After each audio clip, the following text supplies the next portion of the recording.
Okay, welcome back, dear viewers. I got a video, deep dive into Tales of the Scarecrow by James Edward Radji IV. But before we get into that, I have two things to mention. Number one is that usual, this is what I do. I like to do deep dives into these modules because sometimes a product that looks good ends up not being all that great once you play it. And then on the flip side, some low budget product ends up being like really good. I got nothing against the flip through view, but I sometimes feel like I don't get what I'm looking for when it comes time to make a purchase. So that's what this channel is about. If you like it, please hit like and subscribe and the bell icon. The second thing is I ran Tales of the Scarecrow last week for my channel, and there ended up being some kind of technical issue, and my voice was not recorded, so it ended up being a real messed up, video. So there's not much I could do with it. So sadly, I don't have an actual play for you. I ran this again yesterday with my in-person gaming crew, and we had a good time with it. The actual play crew had a good time with it, and at the end of this video, I will show you part of our game. Uh, and you'll see why as we get there. So let's begin. So Tales of the Scarecrow. So this is PDF is only 250. I'm going to tell you right now, it's worth picking up for 250. It's a wonderful, wonderful uh, game for Halloween, or just to add a little something different to your ongoing campaign. It's not a standard module. There's no hook in the sense of the players are at a tavern and someone mentions a thing about a scarecrow. I suppose they could, if you really wanted to do that, but I think it has more of an effect if you are if it's just something that happens while the players are traveling and stumble upon it. It is a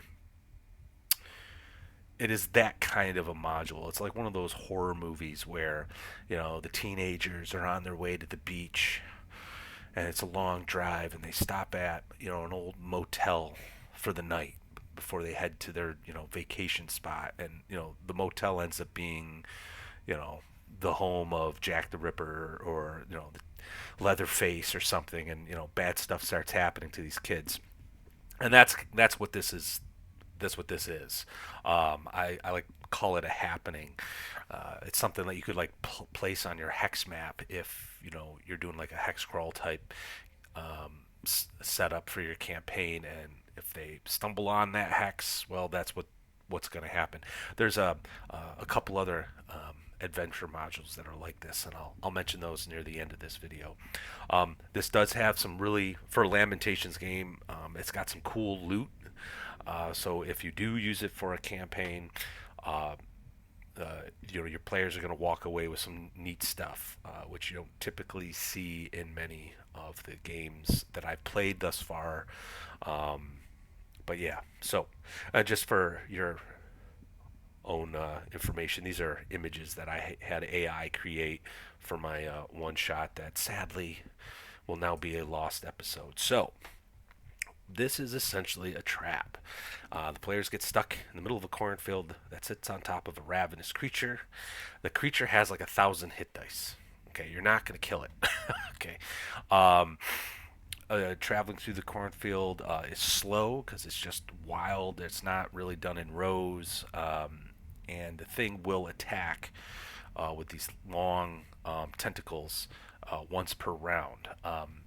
The tentacles are lightning quick, so they dive back beneath the surface, and you can't attack them unless you gain initiative and hold your action and wait. Um, and I think they have like 10 hit points, but they're just going to keep coming. So, but it won't attack anyone entering the cornfield, only those who are trying to get out. Um, the corn and the water, as you can imagine are not good to eat or drink. The lone scarecrow in the middle of the field um, gives off a death field, so anyone who tries to hang out by the scarecrow will slowly be drained of life. And this is the kind of thing that I see in a lot of adventures in terms of what LTFP has to offer. It's just going to be real challenging to survive this. Um, Inside the house are the remains of a four-man mercenary group hired to obtain some items. They made the mistake of stopping at the farmhouse to rest, um, and you can get, or your party, I should say, could get some information from the one of the survivors, provided they're willing to offer him some food. Um, I was planning on having him betray the party at some point to kill them to eat because he's become kind of cannibalistic. But here's a map of the farmhouse. It's real simple. Uh, there is a valuable harpsichord that may hold the secret to how to escape the cornfield. I'm not going to say anymore. The items the mercenary group were sent to retrieve are located here as well. There are two books, the Malleus Deus and Tales of the Scarecrow, and a sword, which is called the Sword Which is Uncertain. That's located in C. It's like lying on the bed. And then you have the bodies of two of the guys in those rooms. Their horses outside. The lone survivor is marked on the map in room A. Their fourth guy tried to escape through the cornfield and didn't make it. So, the Malleus Deus is more than just a spell book, but it does contain a lot of spells. It can become the focal point of an ongoing campaign, as the clergy would like to see it destroyed and hang everyone who's come into contact with it. It also provides the magic user the ability to cast clerical magic, and clerics within the vicinity of the Malleus Deus cannot cast the cleric spells that it contains. So it's definitely a damned book, right?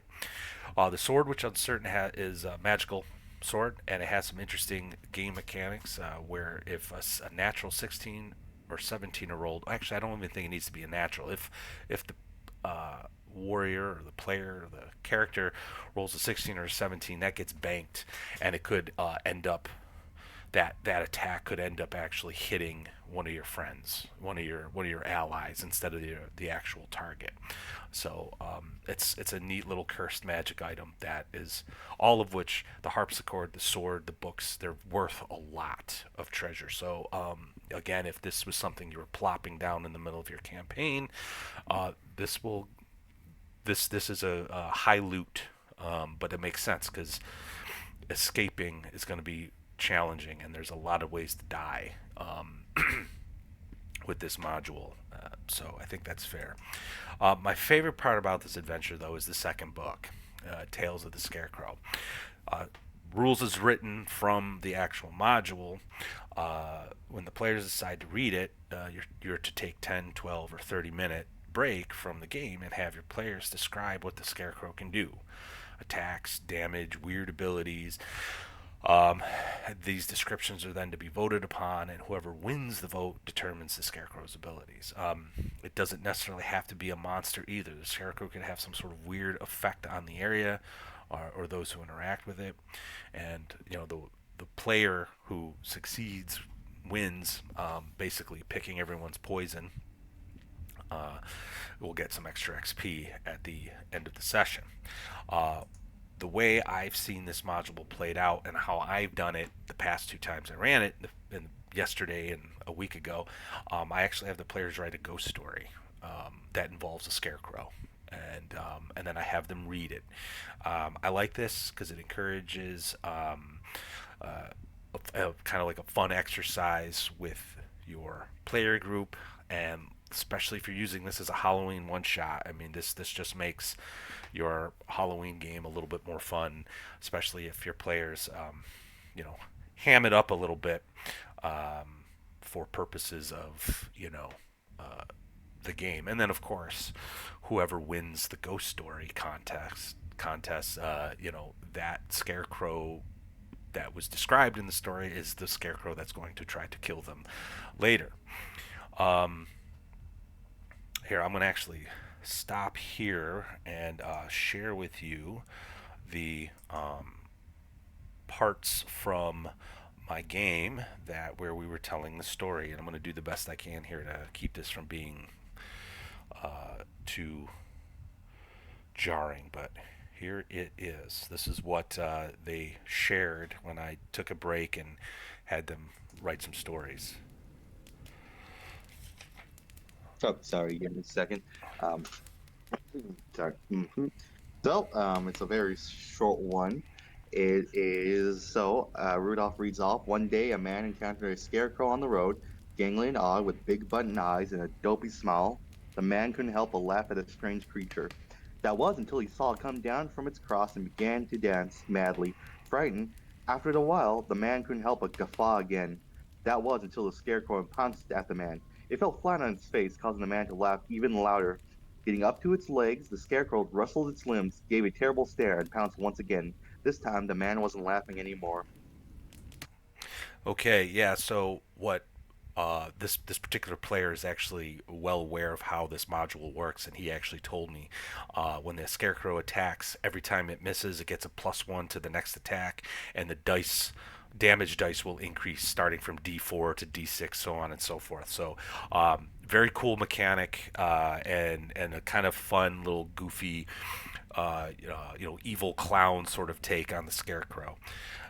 And then we have this next one. Let's see if I can get this queued up right.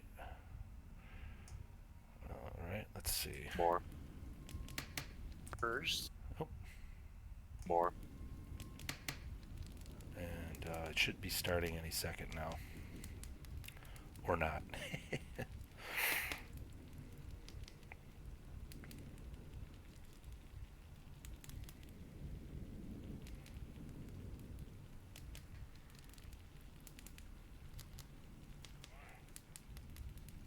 Okay, it should all right. start. So Yep. mine's like a campfire tale. In a field long forgotten sits a scarecrow, no longer serving a purpose.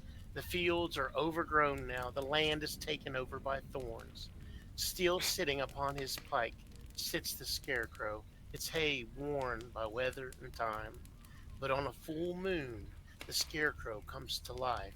The fields are stemming with life, the weeds abated. Secretly, he searches for a way to make another scarecrow. Any human body would do, really, but they must be willing. The scarecrow will offer the bounty of the fields to you if you wish, especially if you just submit to him. But most are so frightened by seeing him they lash out. It's rumored that if you do not accept the bounty, the scarecrow will hunt you for an eternity. And the only way you can destroy the scarecrow is by destroying its pike. Any who take the bounty of the land are cursed, so they say, as no one's ever lived to tell the tale of the scarecrow in the Forgotten Lands. Okay, so yeah, this was another cool story. I was jotting down notes at this point. If this was the story that was picked, the Scarecrow was going to be immune to all attacks unless you go out into the field and hack down the pike that upon which it was, perched. And also, when it first approaches the party, it was going to offer the corn to eat. So, if the individual took the corn and started eating it, the scarecrow wasn't going to attack him, but then the party member is going to be poisoned by the corn. So it was. I actually that was my favorite one. The one that got picked though is the next one here. Let me see if I can get this up here. Um, Him happened to such a kind young man. The old oh, there we go. Oh, Sorry. it's just interest of time there. He was so young, wailed Mildred softly. Shame, dear shame, happened to such a kind young man. The old housekeeper, wrapped in black, placed the funerary candle down upon the doorway mantel. Her employer, Janeway Aberton, followed her to the main foyer. She blew out her candle and placed it beside her. Well, Lord give and take it away as the vicar never fails to remind us. Remind us! It was that cold tone of hers that bothered Mildred. "Take it away, ma'am! This was your fiance! Shut up, dear!" "Crying? Bring him back, Mildred," interrupted Janeway. Mildred could tell there was a sharpness under that controlled tone of hers. "All we can do is move on. Now take the night off to mourn, if you must. I'll retire early this evening." Janeway began to walk up the stairs, those beautifully painted wooden stairs. Uh, Lovely white paint, yet with that concerning red rug that trailed down the steps. She glanced back over her shoulder just as Mildred was ready to leave, and, aged eyes or not, she could tell there was a predatory gleam there, as she was instructed, "Under no circumstance am I to be disturbed." Beautiful and discerning would, much like those steps, would not be inaccurate to describe the Lady Aberton. She was tall for a woman of that era, and even under her gown possessed a curvature that'd be considered a bit scandalous. She had inherited that estate from her late father, who had made quite a living in apple orchards and honey farms and such like that, and a rather curious side venture in scarecrows. That's right. She could never understand why he loved the little things, but he always had a fondness for their straw hair and their stitched-on smiles and their ruddy little clothes, and she could never stand those scarecrows. She hated them. What she couldn't, what she could never get her head around either was that the groom he had set her up with, Walton Buckham, another heir-to-be, a painter, had also loved scarecrows. He always delighted in painting those faces and the details onto them.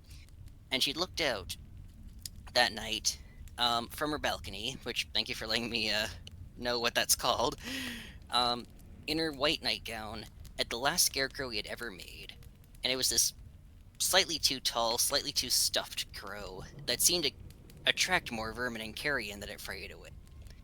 But she simply shook her head and walked over to her nightstand and got out a bottle of tocage and a pair of lovely drinking glasses, because very soon Mr.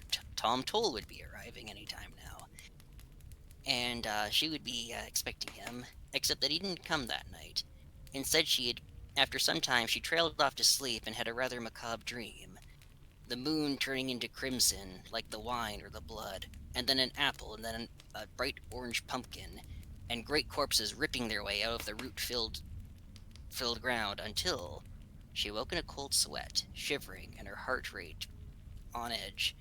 The room was dark except for the moonlight, granting only the most minute of vision, and all was quiet, all was still. Until she heard someone climbing up the side of the house. "Tom? Tom Toll, is that you? It took you long enough, except that it wasn't Tom. It was that scarecrow, overstuffed, overlong, blood dripping from its straw, several blackened crows with glowing eyes sitting on its shoulder. In its hands was an axe. It glared at her with that hateful, hateful look. She was quiet for a second, then screamed, "No!" through the wine bottle, which broke against it. It just kept coming. "No, we killed you with that axe. You're dead. That's our money. You can't." Except that Walter did not falter. And that's the end. Okay, so yeah, this was the story that actually won.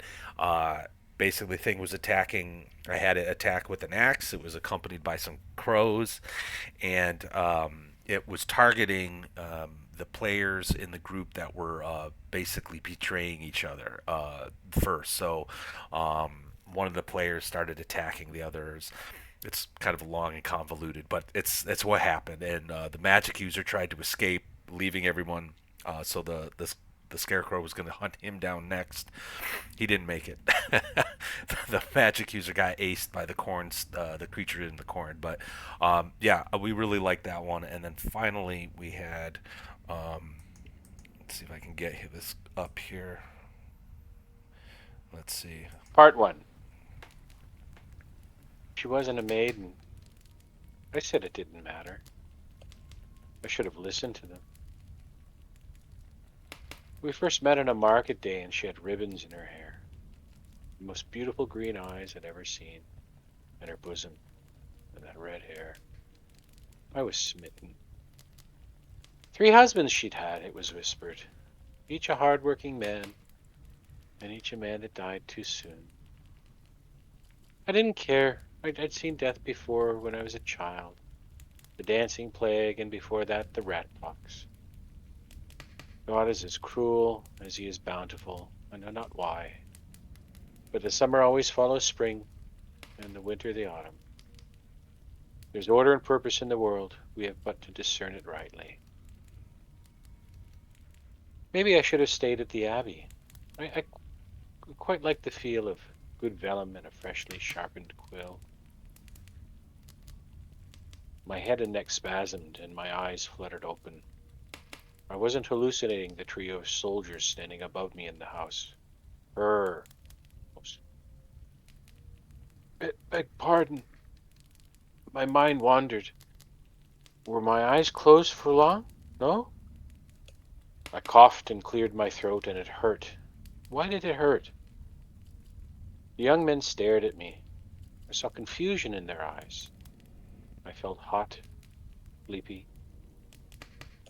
Soon they would know. A bit of water, please, I croaked, and the oldest looking one among them, a hard-faced man with the sad eyes of an old soldier in a young man's face, uncapped his canteen and gave me a sip of water, his eyes turning harder. Part 2. Thank, thank you, I croaked again, and began to gather my strength, placating their questioning looks with a weak tremble of my left hand, while I propped myself up with the other. Propped me up against the wall. My legs seemed to have fallen asleep. My legs were gone. I could feel nothing, and they were gone. And then I heard a horrible sound that wouldn't end, and it was me screaming and screaming and screaming as I realized what had happened and what was about to happen, and then they cracked me on the head again with the frying pan, and I sank warmly back into insensate delirium. Part of me floating up near the ceiling, looking down at everything and hoping that soon it would come for them too. Her pet out in the corn. See, Philip, I told you he weren't dead and it was okay to take an arm this time. The end. All right, so that one was a little esoteric, but what I was going to have the Scarecrow do if he had won the little competition was just have the Scarecrow have red hair, scream. A scream would cause some kind of paralysis as a, on a failed saving throw, and then the thing essentially bludgeoning everyone to death with like a frying pan. So, but anyway, that was what we did for the one shot. That sadly will become a lost episode. Maybe I'll run this again next year. It's such a great Halloween game. I strongly encourage everyone to just do it once. So, one a few final thoughts. I wanted to mention Mark Hess's The Witch Shack. It's kind of similar. It's a location that I don't think is a standard adventure location. It's just that where someone's gonna have a rumor about it at a tavern, right? It's just something that you're gonna stumble upon. I think The Witch Shack, Tales of the Scarecrow, and others like this um, are great to be placed on your hex map as sort of like wandering through a mega dungeon. There'll be traps in the middle of the hallways or in unassuming spots. I think this can spice it up your hex map crawls. I think it can certainly enforce reinforce the horror and random horrific elements to your game. Certainly set a level of danger that they're probably not your players that is probably not expecting. So, but anyway, I liked the use of the Tales of the Scarecrow in that way, the Witch Shack, and there's others out there. If you have any recommendations for me, actually, please put them in the comments below. I think that'd be great. So, but anyway, that's all I have for today, everyone. Thank you for listening, watching, and I hope you all have a great Halloween, and I'll see you soon.